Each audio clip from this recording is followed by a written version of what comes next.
Iran का प्रतिशोध और घातक होता जा रहा है और ईरान ने मिसाइल और ड्रोन हमलों की 86वीं लहर में इजरायल और सऊदी अरब के एयरबेस टारगेट किए हैं। ईरान ने अमेरिका के अवॉक्स जैसे महंगे जेट को भी जमीन पर गिरा दिया। रिफ्यूलिंग टैंकर पर भी हमला हुआ। अब IRGC ने अमेरिका और इजरायल के विश्वविद्यालयों को टारगेट करने की चेतावनी दी है।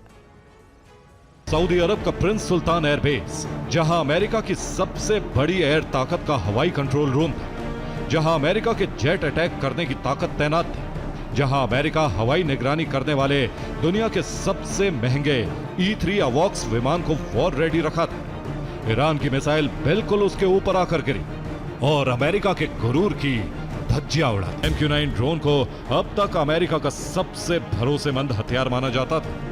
ये हमला करने और निगरानी दोनों में बेजोड़ है। ये कई घंटे तक लगातार आसमान में रहकर टारगेट पर नजर रखकर हमला कर सकता है, इसीलिए इसे रीपर यानी शिकारी भी कहा जाता है। ईरान के प्रतिशोध की 86वीं लहर में सऊदी अरब से लेकर इजरायल तक तबाही मची। सबसे बड़ा हमला सऊदी अरब के प्रिंस सुल्तान एयरबेस पर हुआ। ये वो जगह है जहां अमेरिकी एयर ऑपरेशन का बड़ा हिस्सा तैनात रहता है। यहीं पर E-3 अवॉक्स को तबाह करने का दावा किया गया, यानी आसमान से जंग को देखने और कंट्रोल करने वाली अमेरिका की आंख पर सीधा वार। इसके बाद हमला हुआ इजरायल पर। तेल अवीव के बेन गुरियन एयरपोर्ट तक ईरान बैलिस्टिक मिसाइल पहुंच गई। यहां KC-135 रिफ्यूलिंग टैंकर पर हमले की खबर है। इसका मतलब हवा में उड़ रहे फाइटर जेट्स को मिलने वाली ईंधन सप्लाई पर भी चोट। इसके साथ ही आप स्क्रीन पर अब जो देख रहे हैं, ये कोई साधारण विमान नहीं बल्कि अमेरिका की हवाई ताकत की सबसे अहम कड़ी है, E-3 अवॉक्स, जिसे आई इन द स्काई कहा जाता है, यानी आसमान में उड़ती हुई आंख।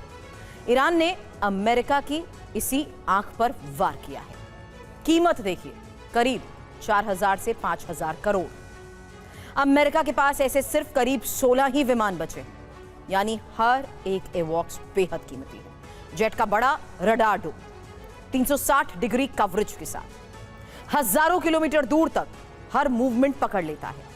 कौन सा विमान कहां है, कौन सी मिसाइल किस दिशा में आ रही है, सब कुछ यहीं से ट्रैक होता है। अब ये सिर्फ देखता नहीं है, बल्कि यहीं से आदेश भी जाते हैं। कौन सा फाइटर जेट कब उड़ेगा, किसे इंटरसेप्ट करना है, किसे हमला करना है, यानी पूरी हवाई जंग का कंट्रोल इसी के हाथ में होता है। यानी अवॉक्स पूरे एयर वॉर सिस्टम का दिमाग है। यही वजह है कि इस हमले को US के लिए बड़ा झटका माना जा रहा है।